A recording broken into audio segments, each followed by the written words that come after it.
Hello, this is Stationery Stream. This is the Monteverde Ritma. I got it in 2022 February, so it is now, I think, 4 years old.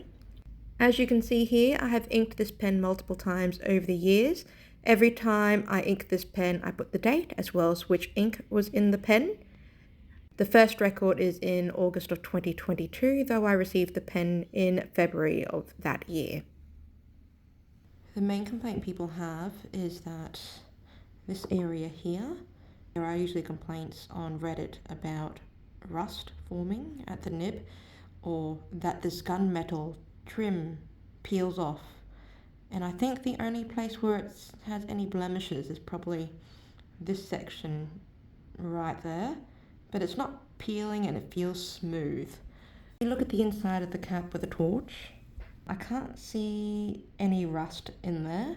So from that perspective, no rusting.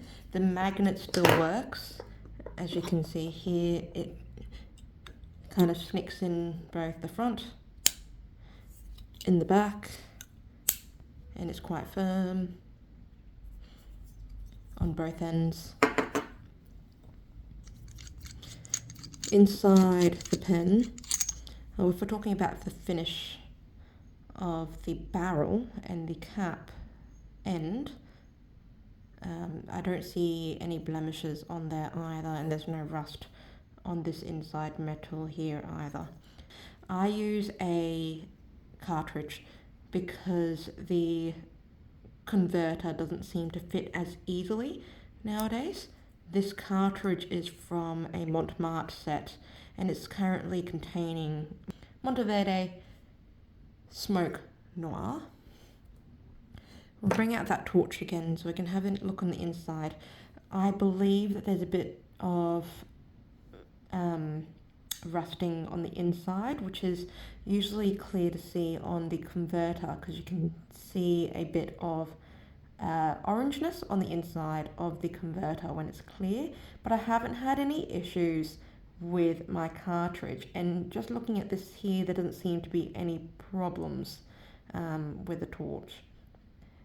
In terms of the barrel itself, no rusting. I do use this pen quite a lot, as you can probably see from my currently inked. I'm not sure how much ink's left in this one, but we'll see about doing a writing segment. So that's it for the overall pen, its appearance. I don't have any rusting issues currently, though I do mention sometimes it just having a small tinge of orange something on the inside of converters or cartridges when the cartridge converter is clear and not green like my current one is. Overall, good pen. It's lasted me 4 years so far. Let's bring out the pen and paper. This is, I believe, Oxford Optic. Looks like that, but with stickers from a friend to make it a little bit decorative. But you probably recognise the corners. In this section here, I go through talking about my thoughts on the fountain pen itself, specifically the Omniflex Nib. I go in to describe why I wouldn't redo a test of how flexible the nib is because I've had to repair it a couple of times from springing the tines.